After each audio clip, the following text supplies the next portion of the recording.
Now, well, I don't borrow anything anymore. I sell them an investment plan. And the investment plan may be in securities, equities, or bonds, or derivatives, or any sort of thing.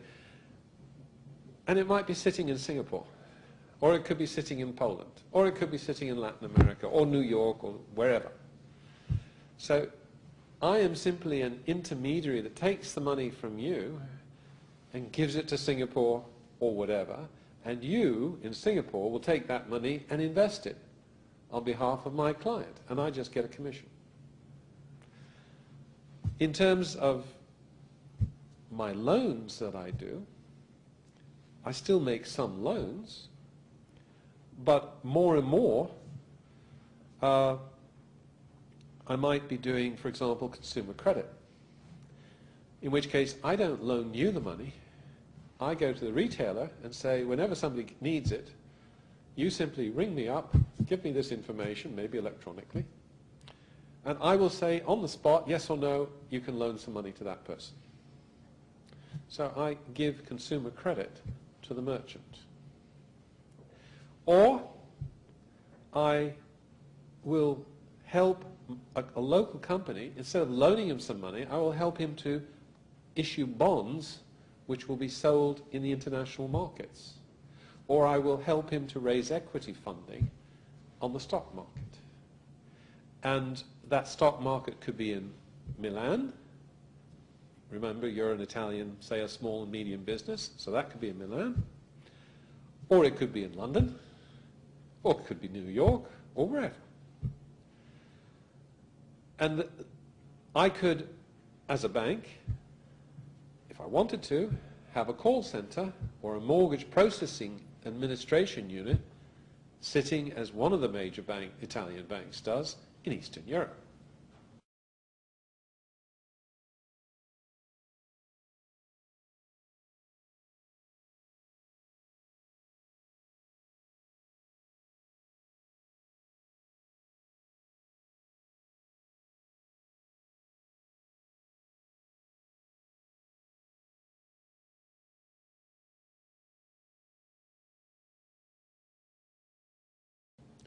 Part of the organization is sitting in Eastern Europe. If I was a British bank, I would probably have some people sitting in India. So when since I live in the UK and I have a British bank, I pick up the phone and I talk to my bank, I know I'm talking to Bangalore in India, several thousand miles away. And they haven't a clue about who I am, except what the data they have about me, where I live. So usually we have a very amusing conversation about, they say, where do you live? And I give them my address again, because even though they got it, they ask for it always. And they say, where is that? And then we play a game of geography where they haven't any idea of the geography of Britain. And so they usually think I'm sitting up north and I have to explain I'm down on the south coast. So we have these kinds of very entertaining and somewhat tedious discussions. So the banks, instead of having 20, 25 people sitting in a branch in Parma, borrowing from the older population of Parma and lending to the younger population of Parma. The bank that I happen to refer to, which was the Cassa di Risparmio Parma and Piacenza, the savings bank of Parma and Piacenza, is now part of Banca Intesa, and now is part of a national group, but potentially an international group. And therefore, all the transactions are broken down into lots of little pieces, some done in-house and some done outside by others.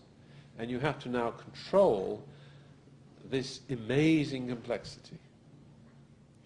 So life, which used to be quite simple, I gave you some money, you put it in your safe, and then you took it and gave it to somebody else who spent it, and it came back to you from the merchant, and so it really didn't go physically very far.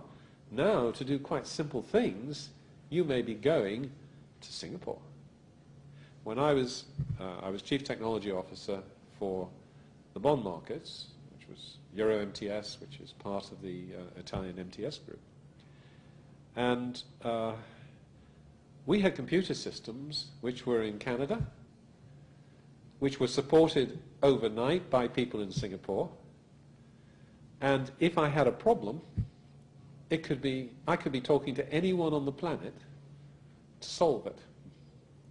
Because they had networks, they could see all the computers, and we had computers in Italy, and computers in London, and computers elsewhere around Europe. So we had a number of computers, we had lots of networks, we had all these people, different nationalities, not always speaking English very well, trying to communicate. That's globalization. And the banks, therefore, are having, instead of having a simple world of a few people in a couple of places, they now have to start to control lots of different kinds of money, electronic, paper, checks, cards, RFID, all these sorts of things. They have to control a distribution of operational administrative facilities which could be global. They have to control products, which can be funds, which might be invested in Asia, as I say, or Latin America or whatever. They have to control mortgages, and they sell off mortgages as what they call securitized debt. So they don't even hold your mortgage. If you're a bank and you loan me money to buy my house, a week later, 2 weeks later, they could sell that whole debt to somebody else, to a bank in New York or Korea. And the bank in Korea now has an interest in my house. And so it's that complexity which has totally changed. I'm interested to know, since you've been really directly involved in these processes, what is the knowledge, I would say, geographical, political, social, the different models of different countries get